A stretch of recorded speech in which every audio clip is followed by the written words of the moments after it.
दोस्तों, हम दिल से मेहनत करके आपके लिए डरावनी कहानियां बनाते हैं। अगर आपको ऐसी कहानियां पसंद हैं, तो चैनल को सब्सक्राइब जरूर करें।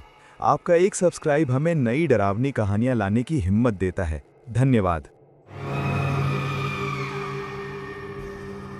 सूरज ढल चुका था। आसमान में बची हुई लालिमा धीरे धीरे काले अंधेरे में बदल रही थी। दूर कच्ची सड़क पर दो परछाइयां दिखाई दे रही थी। दोनों के कंधों पर भारी गट्ठर लदे हुए थे। ये थे माधव और गोपाल, गांव-गांव घूमकर कपड़े बेचने वाले दो दोस्त।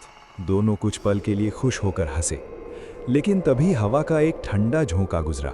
गोपाल अचानक धीमी आवाज में बोला, भाई, आज अमावस की रात है। बुजुर्ग कहते हैं ऐसी रात में सफर लंबा नहीं करना चाहिए।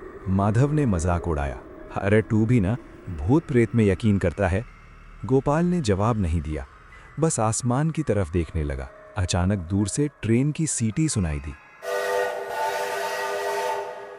दोनों एक साथ चिल्लाए, अरे ट्रेन! गोपाल घबराकर बोला, अगर ये ट्रेन छूट गई ना तो आज घर नहीं पहुंच पाऊंगा। भाग! माधव चिल्लाया। दोनों पूरी ताकत से स्टेशन की तरफ दौड़ने लगे। स्टेशन पास आते ही भीड़ दिखाई देने लगी। ट्रेन धीरे धीरे चलना शुरू कर चुकी थी। माधव चिल्लाया, संभल के चढ़ना, जल्दी मत करना। लेकिन गोपाल ने पीछे मुड़कर देखा भी नहीं। उसने दौड़ते हुए चलती ट्रेन का हैंडल पकड़ा और अंदर कूद गया। ट्रेन के अंदर हल्की पीली रोशनी जल रही थी। पंखे चर चर की आवाज कर रहे थे। गोपाल ने गहरी सांस ली। बच गया, वरना पूरी रात प्लेटफॉर्म पर ठिठुरना पड़ता। डिब्बे में मुश्किल से 3-4 लोग बैठे थे। दिन भर की थकान ने उसे तोड़ दिया था। वो खिड़की के पास बैठा और कब सो गया उसे पता ही नहीं चला। अचानक एक भयानक चीख सुनाई दी। ट्रेन ने जोर से ब्रेक लगाया और झटके से रुक गई। गोपाल की नींद खुल गई। ये क्या? अभी तो मेरा स्टेशन आने में समय था। उसने खिड़की से बाहर देखा। चारों तरफ घना अंधेरा था। डिब्बा अब लगभग खाली हो चुका था। कोने में बैठा बूढ़ा आदमी भी गायब था। तभी उसने प्लेटफॉर्म पर एक आदमी को देखा। वो आदमी लंगड़ा कर चल रहा था और उसके कपड़े फटे हुए थे। गोपाल ने आवाज लगाई, भैया, ट्रेन क्यों रुकी है? वो आदमी धीरे से मुड़ा। उसका चेहरा बिल्कुल भावहीन था। उसने सूखी आवाज में कहा, पटरी पर किसी की लाश मिली है। गोपाल के शरीर में सिहरन दौड़ गई। हे भगवान! सन्नाटा इतना गहरा था कि उसे अपनी धड़कन सुनाई दे रही थी। थकान फिर हावी हुई और वो दोबारा सो गया। लेकिन जब उसकी आंख फिर खुली, सब कुछ बदल चुका था। ट्रेन तेज रफ्तार से दौड़ रही थी, पर अंदर एक भी आवाज नहीं थी। डिब्बा पूरी तरह खाली था और हवा में सड़न की गंध थी। गोपाल फुसफुसाया, सब लोग कहाँ गए? तभी ट्रेन धीमी हुई और एक अनजान स्टेशन पर रुक गई। बोर्ड पर लिखा था, भैरवपुर। गोपाल डर गया। ये मेरा स्टेशन नहीं है।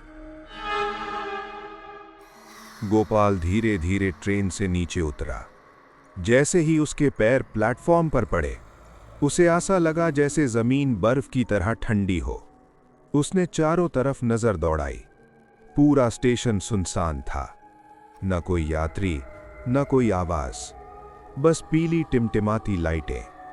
स्टेशन बोर्ड पर धूल जमी हुई थी, जिस पर टेढ़े मेढ़े अक्षरों में लिखा था, भैरवपुर। गोपाल बुदबुदाया, मैं तो देवगांव जा रहा था, ये भैरवपुर कहां से आ गया? अचानक प्लेटफॉर्म के आखिरी छोर पर एक मंद रोशनी दिखाई दी। कोई बूढ़ा आदमी लालटेन लेकर चल रहा था। गोपाल दौड़कर बोला, बाबा सुनिए, जरा रुकिए। बूढ़ा रुक गया, लेकिन उसने पीछे मुड़ने में कुछ सेकंड लगाए। जब वो मुड़ा, गोपाल का दिल धक से रह गया। उसकी आंखें अंदर धसी हुई थीं, चेहरा पीला और होंठ सूखे हुए। बूढ़ा धीमी आवाज में बोला, इस वक्त यहां कौन उतरता है? गोपाल हकलाया, मैं मुसाफिर हूं बाबा, मुझे देवगांव जाना था।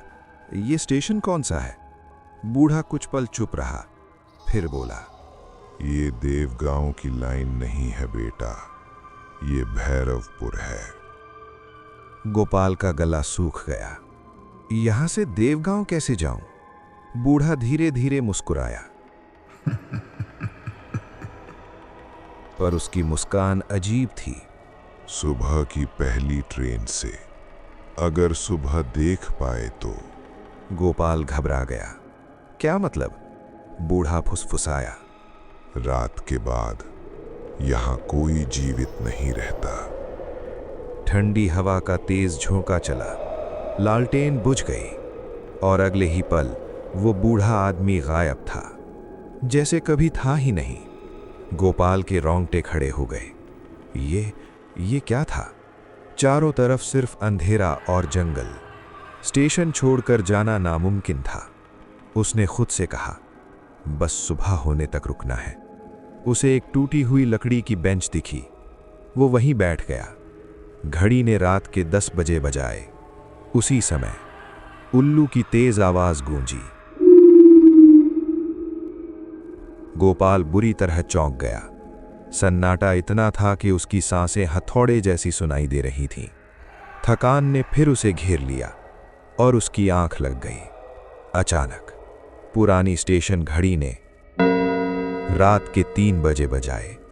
गोपाल की आंख खुल गई। वो बुदबुदाया, बस थोड़ी देर और, सुबह होने वाली है। लेकिन जैसे ही उसने बगल में देखा, उसका दिल धड़कना भूल गया। उसके ठीक बगल में काले कंबल में लिपटा कोई बैठा था, सिर्फ 1 इंच दूरी पर। न सांस की आवाज, न कोई हलचल।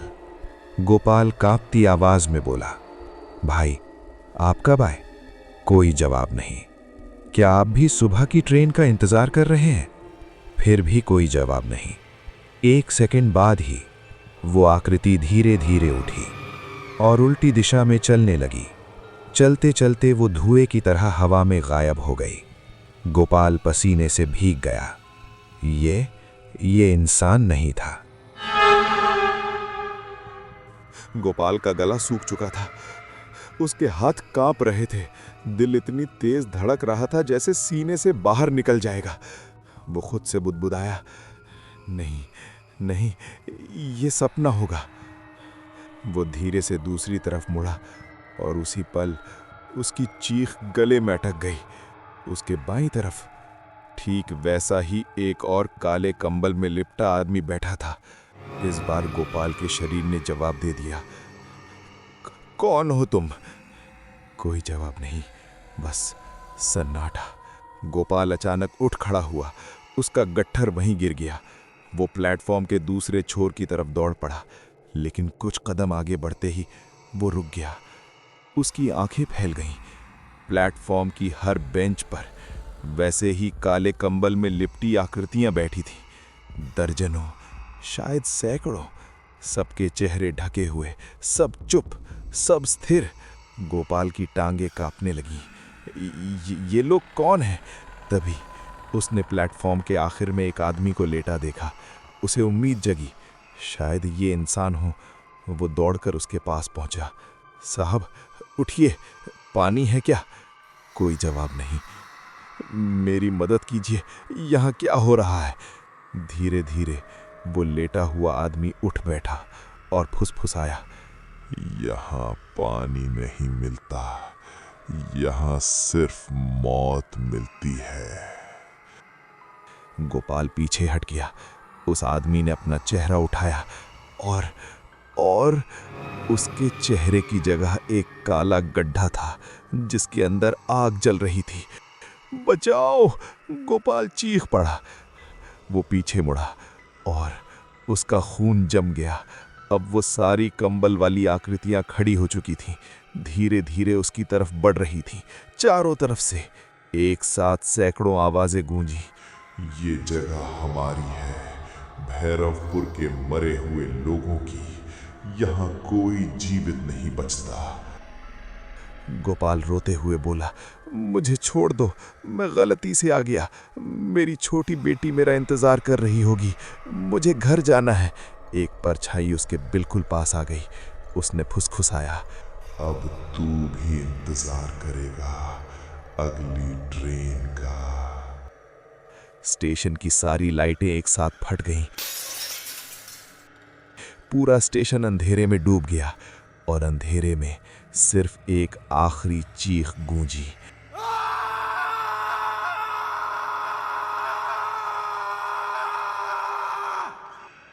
अगली सुबह सूरज हमेशा की तरह उगा।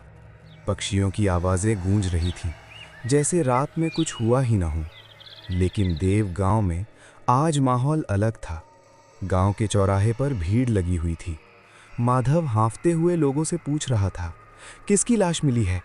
एक आदमी बोला, सुना है भैरवपुर स्टेशन पर एक अनजान मुसाफिर की लाश मिली है। माधव के हाथ से उसका गट्ठर गिर गया। कैसा आदमी? भीड़ में खड़ा एक आदमी बोला, मैं खुद देख कर आया हूँ। पुलिस कह रही है दिल का दौरा पड़ा है। लेकिन उसके चेहरे पर ऐसा डर था जैसे उसने मौत को सामने से देख लिया हो। माधव की आंखों में आंसू आ गए। वो धीरे से बैठ गया। वो मेरा दोस्त था, गोपाल। भीड़ में सन्नाटा छा गया। एक बुजुर्ग आदमी आगे आया। तुम्हारा दोस्त रात में भैरवपुर रुक गया था क्या? माधव ने कांपते हुए सिर हिलाया। बुजुर्ग ने गहरी सांस ली। हमने उसे मना किया था, उस स्टेशन पर रात मत गुजारना। वहां की आत्माएं जीवित लोगों को नहीं सहती। माधव रो पड़ा। वो गरीब आदमी था, साड़ियां बेचकर घर चलाता था। अब उसके परिवार का क्या होगा? तभी भीड़ में से एक आवाज आई, रुको, कहानी अभी खत्म नहीं हुई। सबने मुड़कर देखा। वही बूढ़ा आदमी खड़ा था जिसे गोपाल ने स्टेशन पर देखा था। माधव उसे पहचान नहीं पाया, लेकिन बूढ़ा उसे ध्यान से देख रहा था। वो धीरे से बोला, कल रात मैं उससे मिला था। मैंने उसे बहुत समझाया था, लेकिन उसने मेरी बात नहीं मानी। माधव चौंक गया। आप उसे जानते थे? बूढ़ा हल्का सा मुस्कुराया। मैं बहुत लोगों को जानता हूँ जो रात में उस स्टेशन पर उतरते हैं। माधव के शरीर में सिहरन दौड़ गई। आप कौन हैं? बूढ़ा धीरे धीरे पास आया और फुसफुसाया, मैं उस स्टेशन का आखिरी स्टेशन मास्टर हूं जो 30 साल पहले मर चुका है। माधव की चीख निकल गई।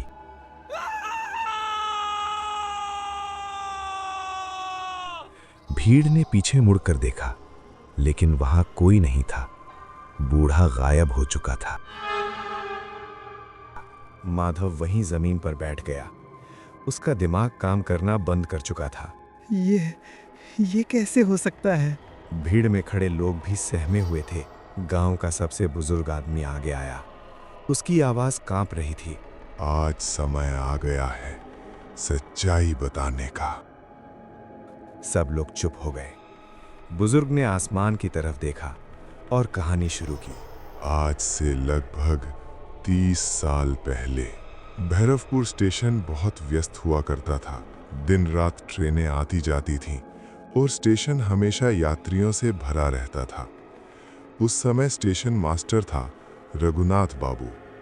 बहुत ईमानदार, बहुत सख्त और अपने काम के प्रति बेहद जिम्मेदार। एक रात, ठीक अमावस की रात, एक भयानक हादसा हुआ। एक पूरी यात्री ट्रेन गलत सिग्नल की वजह से सीधे मालगाड़ी से टकरा गई। सैकड़ों लोग मौके पर ही मारे गए। पूरे स्टेशन पर चीखें गूंज रही थीं, खून, आग और लाशें। और उस हादसे के लिए जिम्मेदार ठहराया गया रघुनाथ बाबू को। लेकिन बुजुर्ग की आवाज धीमी हो गई। लेकिन गलती उनकी नहीं थी। सिग्नल सिस्टम खराब था। उन्होंने कई बार शिकायत की थी, लेकिन किसी ने नहीं सुनी। हादसे के बाद रघुनाथ बाबू टूट गए। उन्होंने खुद को दोषी मान लिया और एक रात उसी स्टेशन पर उन्होंने चलती ट्रेन के आगे कूदकर जान दे दी। भीड़ में सन्नाटा छा गया। बुजुर्ग ने कांपती आवाज में कहा, उस दिन के बाद भैरवपुर स्टेशन हमेशा के लिए बंद कर दिया गया। लेकिन आज भी ट्रेनें वहां रुकती हैं, सिर्फ उन लोगों के लिए जो गलती से गलत ट्रेन में चढ़ जाते हैं। और जो रात वहां रुक जाते हैं वो कभी वापस नहीं आते। माधव जोर जोर से रोने लगा। मेरा दोस्त गोपाल बुजुर्ग ने उसकी तरफ देखा और धीमे से बोला, अब वो भी उस स्टेशन का मुसाफिर बन चुका है। उस रात के बाद माधव कभी पहले जैसा नहीं रहा। उसने गांव-गांव घूमकर कपड़े बेचना बंद कर दिया। अब वो कभी अकेले सफर नहीं करता था और सबसे बड़ी बात, वो कभी रात की ट्रेन में नहीं चढ़ता था। लेकिन कहानी यहीं खत्म नहीं होती। ठीक 1 महीने बाद देवगांव स्टेशन पर एक नई घटना हुई। रात के 8 बजे थे। माधव अपने घर लौट रहा था। वो प्लेटफॉर्म पर बैठा ट्रेन का इंतजार कर रहा था। स्टेशन लगभग खाली था। तभी उसके बगल में कोई आकर बैठ गया। माधव ने ध्यान नहीं दिया, लेकिन कुछ सेकंड बाद उसे एक जानी पहचानी आवाज सुनाई दी। माधव। माधव का दिल रुक गया। उसने धीरे धीरे सिर घुमाया और उसकी चीख निकल गई। उसके बगल में गोपाल बैठा था, लेकिन वो पहले जैसा नहीं था। उसकी आंखें काली पड़ चुकी थीं, चेहरा पीला और होठों पर एक अजीब मुस्कान थी। गोपाल मुस्कुराया। मैं घर नहीं पहुंच पाया दोस्त, ट्रेन छूट गई। माधव पीछे हटने लगा। तू तो मर गया था। गोपाल धीरे से बोला, नहीं, मैं अब भी सफर कर रहा हूं। हम सब सफर कर रहे हैं। माधव कांपते हुए बोला, तू यहां क्यों आया है? गोपाल ने उसकी आंखों में देखा और फुसफुसाया, अगली ट्रेन अकेले नहीं पकड़नी पड़ती। उसी समय ट्रेन की सीटी गूंजी। माधव ने पीछे मुड़कर देखा। ट्रेन प्लेटफॉर्म पर आ चुकी थी। जब उसने फिर सामने देखा, गोपाल गायब था, लेकिन उसके बगल में एक टिकट पड़ा था। माधव ने कांपते हाथों से टिकट उठाया। उस पर लिखा था भैरवपुर। अनाउंसमेंट गूंजी, भैरवपुर जाने वाली ट्रेन प्लेटफॉर्म नंबर 1 पर आ चुकी है। माधव के हाथ से टिकट गिर गया। उसने धीरे धीरे सिर उठाया और देखा, ट्रेन के हर दरवाजे पर काले कंबल में लिपटी आकृतियां खड़ी थीं और सभी उसे ही देख रही थीं। शायद अगला मुसाफिर आप हों।